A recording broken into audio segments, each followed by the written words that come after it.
Guys, मैं हूं साहब। मैं रहमतुल्लाह। आते हैं दोस्तों आपको हमारा अपना राशिश यूट्यूब चैनल। दोस्तों वीडियो चलो चैनल को लाइक शेयर शुरू कर दें। तो चलते हैं आज की वीडियो उठाना India middle east Europe economic corridor. Okay, game changer for India.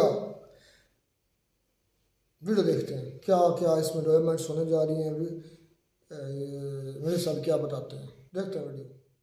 जय हिंद दोस्तों, मैं हूं मेजर गौरव आर्या और आप देख रहे हैं मेजरली राइट। एक बार फिर से India middle east Europe economic corridor जो है, जिसका बड़ा डंका बजा है और भारत पूरी तरीके से उसमें एकजुट है। दोस्तों, उसमें एक नई जान फूंक दी गई है। मैं आपको खबर सुनाऊंगा, फिर मैं विश्लेषण करूंगा और आपको एनालाइज करके यह बताऊंगा कि यह क्यों इंपॉर्टेंट है और कहां तक इसकी तरक्की हो चुकी है, कितना आगे ये बढ़ चुका है मामला। ये देखिए साहब, India and United Arab Emirates UAE जो है और भारत है, उन्होंने काम शुरू कर दिया है India middle east Europe economic corridor में। गाजा में जो लड़ाई चल रही है उसके बावजूद भारत और यूएई ने मिलकर, क्योंकि देखिए पहला चरण किसके बीच में, यह समझना पड़ेगा। पहला चरण किसके बीच में? पहला चरण है भारत और यूएई के बीच में, और भारत और यूएई ने काम शुरू कर दिया है। इसका दूसरा चरण किसके बीच में? यूएई के बाद भाई ये जाएगी सऊदी अरब, ये वाला भी काम शुरू कर देंगे। सऊदी अरब के बाद कहां जाएगी? सऊदी अरब के बाद जाएगी ये इजराइल। इजराइल में किसका पोर्ट है? हाइफा कौन सा है? अदानी।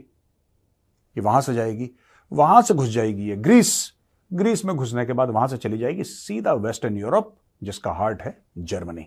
तो दोस्तों, ये एक बहुत बड़ा एक्चुअल गेम चेंजर है। वो फ्रॉड जो सीपैक है, सीपैक वाला मामला नहीं है ये एक्चुअल गेम चेंजर है। और ये सीपैक भी नहीं है, बेल्ट एंड रोड इनिशिएटिव का एक ऑल्टरनेटिव है, बिल्कुल सॉलिड। अब इसमें जितनी भी कंट्रीज बीच में है, वो इकोनॉमिकली बड़ी सॉलिड है। सारा सबका अपना अपना मैटर है पुराना। तो कोई ऐसी बात नहीं है इसमें कि एक जैसे कहीं बीच में भगवान ना करे कोई पाकिस्तान जैसा आ गया जो मांगता रहे कि हमें ये दे दो, हमें नहीं। यहां पे सारी के सारे कंट्रीज जो हैं वो कंट्रीब्यूट करने वाले हैं। भारत मुंबई से शुरू हो रहा है। भारत कह रहा है क्या दिक्कत है? Mumbai is India's financial capital. क्या पैसे की कमी है? एशिया के सबसे ज्यादा अरबपति, डॉलर बिलियनर्स पूरे एशिया में, इवन चाइना से ज्यादा। जो चाइना का बीजिंग या शंघाई ले लीजिए, कोई भी बड़ा शहर ले लीजिए, अगर कोई सिटी ऐसी है जिसमें मैक्सिमम बिलियनर्स हैं, दैट इज मुंबई। पूरे एशिया की बात कर रहा हूं, उसमें जापान शामिल है, उसमें साउथ कोरिया शामिल है, उसमें चाइना शामिल है, उसमें सब कुछ शामिल है, मैक्सिमम। इट्स इन मुंबई से शुरू होती है और सीधा जाती है United Arab Emirates. United Arab Emirates से सीधा जाती है ये सऊदी अरब। सऊदी अरब से ये मुड़ती है और जाती है इजराइल की ओर, जहां पे हाइफा पोर्ट जैसा मैंने बताया। फिर वहां से घूमते हुए ग्रीस, और ग्रीस के बाद सीधा जर्मनी। जर्मनी क्या है? Germany is the top economy of European union. European union की सबसे बड़ी इकोनॉमी है जर्मनी। थोड़े से उसका जो जीडीपी है भारत से ज्यादा है, लेकिन भारत उसको ओवरटेक कर देगा। तो वर्ल्ड की आप देखिए कि कौन कौन सी इकोनॉमीज इसके साथ जुड़ी हुई हैं। दोस्तों, पहली चीज, जॉर्डन को भी जोड़ेगा ये रास्ते में, ये जॉर्डन को भी जोड़ेगा। और बाइडेन एडमिनिस्ट्रेशन ने बोला है कि हम आईमैक को पूरा सपोर्ट करते हैं, पूरे मार्केट्स को इंटीग्रेट करने की बात है। प्राइम मिनिस्टर मोदी और यूएई के प्रेसिडेंट शेख मोहम्मद बिन जायद अल नहयान ने इंटर गवर्नमेंटल फ्रेमवर्क ये साइन करा था 14 फरवरी को। ठीक है जी, तो आप लगा लीजिए लगभग 2 महीने हो गए, और 2 महीने के अंदर ये दोस्तों ये दिखाता है कि यार कितना सीरियसली ले रही है कंट्रीज उसको। How seriously? कभी आपने देखा सरकारी काम आपने साइन करा 2 महीने के अंदर काम शुरू हो गया? नहीं होते ऐसे, दुनिया भर में, अमेरिका में भी नहीं होते, कहीं नहीं होते। इसमें क्योंकि जान फूंक रखी है लोगों ने कि आपको करना है। अगर आपको चीन नामी कोविड प्रकोप या चीन नामी कैंसर से अगर आपको बचना है और आपको दुनिया को प्रॉस्परस बनाना है, खुशहाल बनाना है, तो चीन को कटाना पड़ेगा। क्योंकि चाइना क्या है? चाइना ने देखिए, फिर चाइना ने लोन दे दिया, मालदीव्स को दे दिया, मालदीव जमीन पे गिर गया। श्रीलंका को लोन दे दिया, वो जमीन पे गिर गया। पाकिस्तान को लोन दे दिया, वो पहले से जमीन में गिरा था, वो गड्ढा खोद के और अंदर चला गया। तो जो चाइना जिसको छूता है, चाइना भस्मासुर है। और बेल्ट एंड रोड इनिशिएटिव की एक बहुत बड़ी काट है। ये अपने साथ और लोगों को जोड़ेगी जो आसपास के देश होंगे। They will also derive a lot of benefit. Jordan जुड़ गया बीच में यार, जॉर्डन जुड़ गया, आप समझ लीजिए। अब यूएई और भारत की जो बायलैटरल ट्रेड है आज की तारीख में, दो तरफा जो ट्रेड है यूएई और भारत की, वो है 85 अरब डॉलर की। दोस्तों, इसके बाद ये ट्रेड 100 बिलियन से 150 बिलियन, 200 बिलियन, इसका कोई अंत नहीं है। कितनी बढ़ेगी ये, कितनी बढ़ेगी? मैं आपको बताऊंगा। इसमें बहुत तगड़ा पाकिस्तान का भी फैक्टर है। There is a big Pakistan factor, और मैं आपको बताऊंगा, पूरा एक्सप्लेन करूंगा। अभी मैं आपको सिर्फ ये पढ़ के बता रहा हूं। वर्चुअल ट्रेड कॉरिडोर्स हैं Goods containers cleared at Indian ports are not reopened at UAE's Fujairah port. अब देखिए बात यह है कि अंडरस्टैंडिंग यूएई और भारत की दोस्ती देखिए भाई साहब। नॉर्मली क्या होता है कि कंटेनर एक जगह से चढ़ता है, दूसरे पोर्ट में जाता है, उसको खोला जाता है, उसकी चेकिंग करी जाती है। ये होता है ना, आप किसी के पोर्ट में जाएंगे, कंटेनर आपका चेक होगा, वो देखेगा इसमें क्या है। ये सब यूएई और भारत के बीच में ऐसी प्यारी पार्टनरशिप है, इतना ट्रस्ट है, इतना भाईचारा है कि यूएई के शेख ने मोदी जी को बोल दिया कि मोदी जी आप जो भेजेंगे कोई चेकिंग वेकिंग नहीं, सीधा आगे निकालो यूरोप के लिए, सबका फायदा होगा इसमें। तो इतनी तेजी के साथ ये ट्रेड होने वाली है। चाइना को पसंद थोड़ा ना आ रहा है।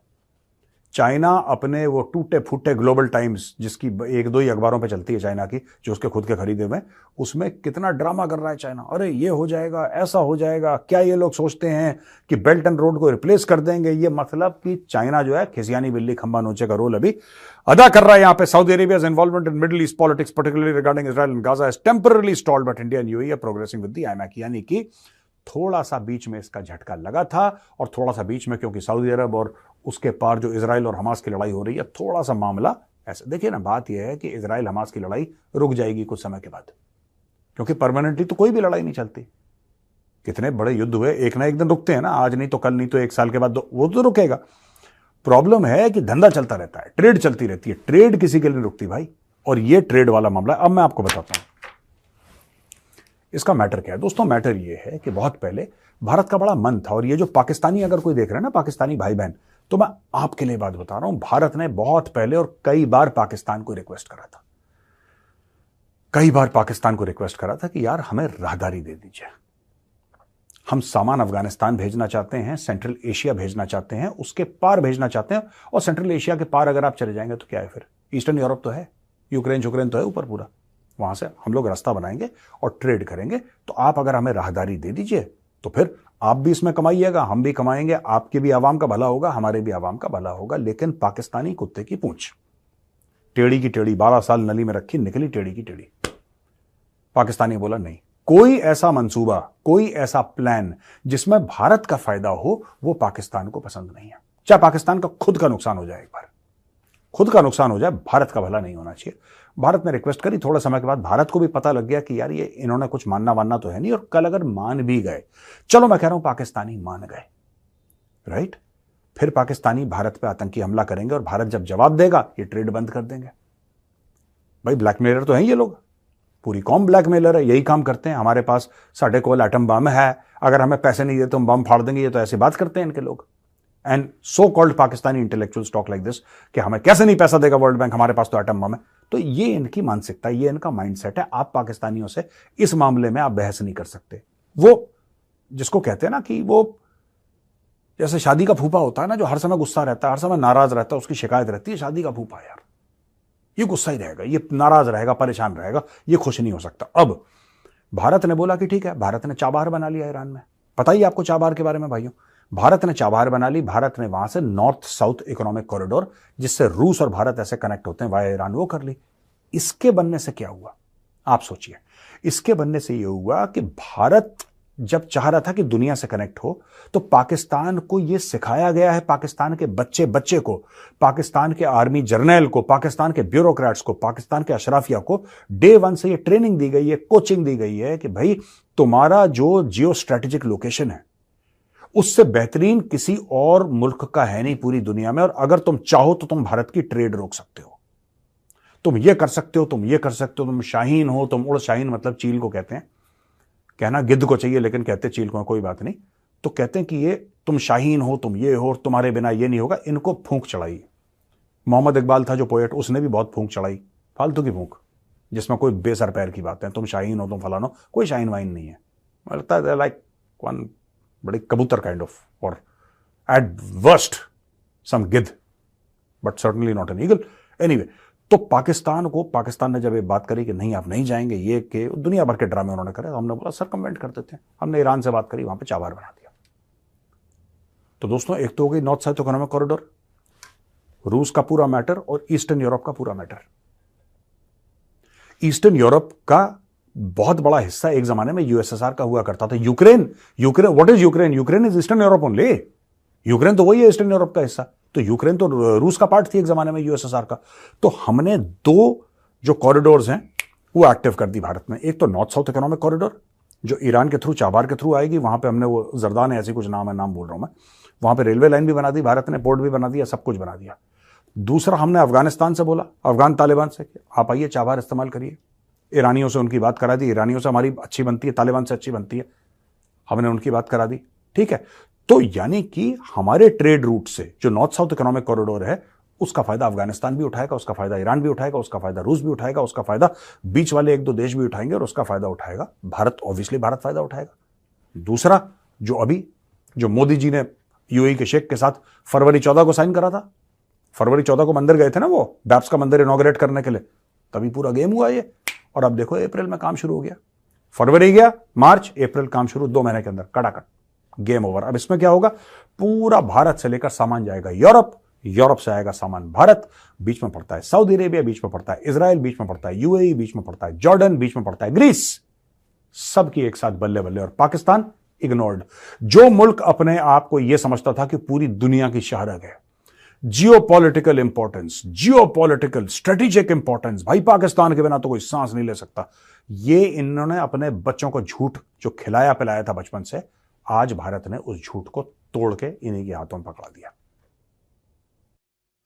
तो दोस्तों वीडियो हो गई खत्म। तो जी ये काम हो चुका स्टार्ट, पहले थोड़ी सी डिले हुई थी गजा फलस्तीन की वार की, अपना इसराइल की वार की वजह से, हमास इसराइल की वार की वजह से, लेकिन इंडिया और यूएई ने काम चालू कर दिया। इसका पला पड़ा हो, जिस तरह मुझे बता रहे थे, इंडिया यूएई, यूएई से आगे सऊदी अरब, सऊदी अरब से इसराइल, इसराइल से ग्रीस, ग्रीस से पूरा यूरोप, यूरोप से रशिया भी, रशिया से पूरी दुनिया कनेक्ट होने जा रही है। ये तोड़ा चाइना का, चाइना के इकोनॉमिक कॉरिडोर का, वो तो फलाप जा रहा है, उन्होंने तो अभी ठोक दिया बलूचिस्तान के लोगों ने, ख़त्म कर दिया वो तो प्रोग्राम बढ़ गया, चाइना भाग गई यहाँ से। चाइना भाग गया, खत्म। अगर तो भाई चाइना वाकई बलूचिस्तान का हक खा रहा था बलोचियों का, तो उन्होंने ऐसा किया तो बिल्कुल सही किया है। अच्छा 85 बिलियन की अभी ट्रेड है इधर, बातें तो बड़ी मज़ेदार आगे करने वाली। 85 बिलियन की ट्रेड है यूएई की और इंडिया की बाईलैटरल, तो इसको आप आगे 150 को बता रहे हैं, हम लेकर जाएंगे 100-150, तो इससे भी ज़्यादा। इसमें मज़ेदार पॉइंट क्या है, फ़लस्तीन ख़त्म हो चुका कमोबेश, मुसलमान भाई भाई, और ये जो मिडल ईस्ट के शेख हैं उस इजराइल के साथ कॉरिडोर के जरिए ट्रेड करने जा रहे हैं। ये है इंटरेस्टिंग बात इसमें पूरी। बिल्कुल खत्म हो गया है, ऐसे ही है। मुस्लिम भाई भाई का कंसेप्ट जो है ना, फिनिश इट। पूरी दुनिया में ये ऐसा ही है, खत्म हो चुका है एक किस्म का। ये शेख जो बड़े माउथ वाले हैं, बड़े बड़े मुंह वाले, के पेट भी इतने बड़े, भर ही नहीं रहे। यानी कि दूसरे लफ्ज़ों में उन फ़लस्तीनियों की जानों पर, उनकी लाशों पर ये ट्रेड करेंगे। कौन सा भाई रहा यहाँ पर? भाई तो ऐसा नहीं करता। मतलब कि इजरायलियों को ठोक रहे हैं, मार रहे हैं, शहीद कर रहे हैं, बच्चों को, बूढ़ों को, औरतों को, जवानों को, सबको ठोके जा रहे हैं, उनके मिसाइल मार रहे हैं उनके कैंप्स पर। और यूएई इतना खून सफ़ेद हो गया है, इतनी लालच आ गई दुनिया का, इतनी ये सारा कुछ दुनिया के अंदर हमारे मुस्लिम शेखों के अंदर आ गया कि उन मुसलमानों की लाशों पर आज यूएई इजराइल के साथ सऊदी अरब ट्रेड कर रहा है, करेगा। कॉरिडोर शुरू हो चुका है। उनको पता है कि ये जो तेल है ना, क्रूड ऑयल जो है, पेट्रोल डीजल जो भी है, ये अनकरीब ख़त्म होने वाला है। तो हमें अपनी इकॉनमी शिफ्ट करनी होगी, जिसमें वो लग्जरी चीज़ें हैं, जिसमें बुर्ज खलीफा ये इस तरह की बिल्डिंग्स हैं, ट्रेड दुनिया के साथ करनी हो गई। यानी कि दुनिया की खातिर जो है ना, दुनिया की खातिर यार जल गया हाथ में रहते से, दुनिया की खातिर जो है ना, वो मुसलमान भाई भाई खत्म कंसेप्ट हो चुका। ईरान इतनी बातें छोड़ता था, ये कर देंगे वो कर देंगे, कुछ भी नहीं किया। अम्बेसी को उड़ा के रख दिया और इनके आर्मी के जो टॉप रैंकिंग के जो बातें हैं। वो कासिम सुलेमानी को उन्होंने शहीद किया, क्या उखाड़ लिया ईरान ने। उसके बाद फखरीजादा को, उनका जो साइंटिस्ट था, न्यूक्लियर साइंटिस्ट, उसको उड़ाया, क्या उखाड़ लिया ईरान ने। ईरान भी ऐसे बदतुनी है, बकवास करते हैं, कुछ नहीं। बिल्कुल बकवास। जिसकी लाठी उसकी भैंस, ये सारी भैंसें बकरियां हैं। ये जो मुस्लिम कंट्री है बशमूल पाकिस्तान, इजराइल, पिद्दू सा देश है, तुन के रखा हुआ उसने सब ने। और उल्टा अब उनके साथ आप ट्रेड करेंगे। डूब के मर जाओ चुल्लू पर पानी में समेत हमारे। बिल्कुल हम बेगैरत हैं, हमारे यहाँ कोई गैरत नामी चीज़ नहीं बची। देखें कि इंडिया के लिए तो अच्छी बात है, इंडिया का तो इससे कोई लेन देन नहीं ना। इंडिया के तो पांचों घी में है, वो कहते हैं पांचों उंगलियां घी में इंडिया की। तो देखें कि यहाँ से जाएगी सऊदी अरब, यूएई, और वहाँ से जाएगी इजराइल, इजराइल से जाएगी ग्रीस, ग्रीस से आगे जाएगी जर्मनी था, जर्मनी से आगे यूएसए, नहीं यूएसए दूर पड़ता है, यूरोप, सॉरी उसके साथ यूरोप जो है ना, वहाँ पर जो जर्मनी, यूरोप में ये सारा यूरोप इससे मुस्तफीद होगा। पूरे यूरोप की ट्रेड यहाँ से होगी। तो वेल गुड, वेल डन, बहुत अच्छा। देखिए कि आपका भाई कोई गोल आपने एक सेट किया हो, इसको अचीव करना। हमारा कोई गोल ही नहीं, हमने क्या करना, कुछ भी नहीं। हमारी जो रोज़मर्रा ज़िंदगी के हम डिफ़ॉल्ट कर देंगे, मर रहे हैं, हमें कर्जा IMF से चाहिए, बस ये बातें हैं। शुरू से ये सोचते हैं कि पाकिस्तान जो है ना बड़े नाजुक हालात से गुजर रहा है, पता नहीं वो हालात कब। मैं जब से पैदा हुआ, जब से मैंने होश संभली है, मैं यही सुनता है पाकिस्तान से बड़े नाजुक हालात से, बहुत नाजुक मोड़ पर है, नाजुक मोड़, नाजुक हालात। आज कम अज कम मुझे भी 20 साल तो हो गए ये सुनते हुए, और ये हालात ऐसे ही हैं, और बिगड़े, मजीद बिगड़ चुके हैं। चलें जी, वेल्डन इंडिया और वेल्डन सऊदी शेख हो, तुम जिंदाबाद हो। जिंदाबाद इसलिए क्योंकि आप लोग फ़लस्तीन के बच्चों की लाशों पर ट्रेड कर रहे हो, उनके खून से अपने हाथ रंग कर। ये भी शामिल है, बिल्कुल, हम भी शामिल हैं, हम भी शामिल है, मैं भी शामिल हूँ। इजराइल को अगर कट ऑफ कर देते हैं सारी दुनिया छोड़ कर मुस्लिम कंट्री कट ऑफ कर देते हैं तो कुछ थोड़ा सा उसको असर होता। लेकिन जब उनको पता है कि ये बिगौड़े नहीं, बिगाड़ है, ये दरिंदे हैं, पैसे के पीछे लालची लोग हैं, पैसा फेंको, तमाशा उनका देखो। ये तमाशा है। अब ये जो कॉरिडोर है, ये तमाशा है। इजराइल फेंकेंगे पैसे, यूरोप फेंकेगा पैसे, और ये हमारे जो बड़े मुंह वाले शेख हैं, ये उनके पीछे राल टपकाते हुए जाएंगे और उन फ़लस्तीनी बच्चों की लाशों पर ट्रेड करेंगे। शेम शेम शेखो, मर जाओ डूब कर। अगर गलत है बशमूल हमारे, हम भी उनसे बड़े बगैरत हैं। मिलते हैं नई वीडियो में, तब तक गॉड ब्लेस यू।